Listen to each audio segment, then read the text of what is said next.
Riyad As-Salihin, The Gardens of the Righteous, by Imam Nawawi, produced by Respect Graduate School.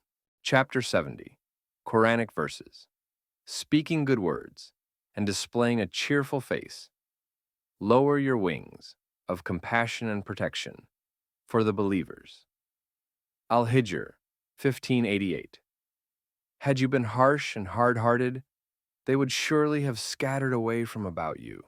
Al-Imran 3159. Hadith number 363, narrated in Sahih al-Bukhari, Adab 34, Zakah 10. Sahih Muslim, Zakah 66. Adi ibn Hatim, may Allah be pleased with him, reported that the Messenger of Allah, peace and blessings be upon him, said, "Protect yourselves from hell, even if with only half a date. If you cannot manage even that, then with a good word." Hadith number 364, narrated in Sahih al-Bukhari, Adab 34, Sahih Muslim, Zakah 56. Abu Huraira reported that the Prophet, peace and blessings be upon him, said, "A good word is sadaqah." Hadith number 365, narrated in Sahih Muslim, Bir 144. Abu Dhar, may Allah be pleased with him, said, "The Messenger of Allah, peace and blessings be upon him, said to me, do not think little of anything which is right, even just showing your brother a cheerful face." Hadith number 366, narrated in Sahih al-Bukhari, Ilm 30. Anas, may Allah be pleased with him, reported that when the Prophet, peace and blessings be upon him, used to say something, he would repeat it 3 times so that it would be understood. When he came to a people, he would greet them 3 times. Hadith number 367, narrated in Sunan Abu Dawud, Adab 18.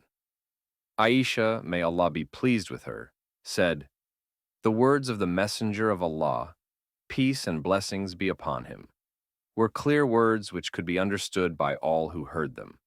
Hadith number 368, narrated in Sahih al-Bukhari, Ilm 11.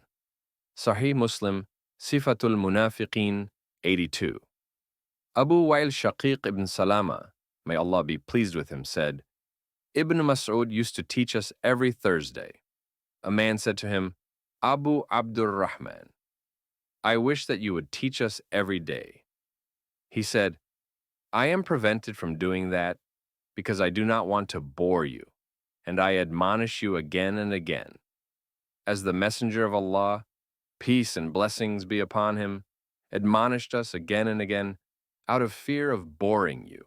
Hadith number 369, narrated in Sahih Muslim, Masajid 33.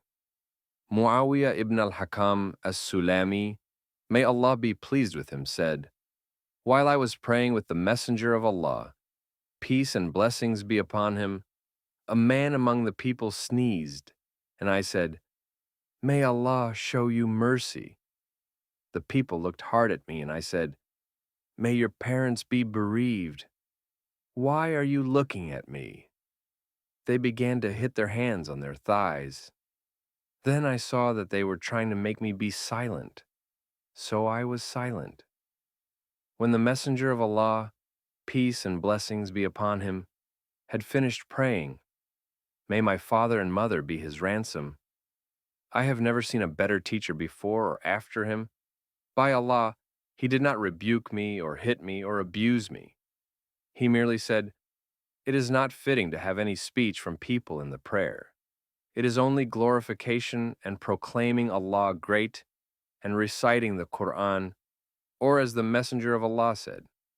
I said, 'O Messenger of Allah, I was until recently in a state of pre-Islamic ignorance, but Islam has now come to us. There are still men among us who go to the soothsayers.'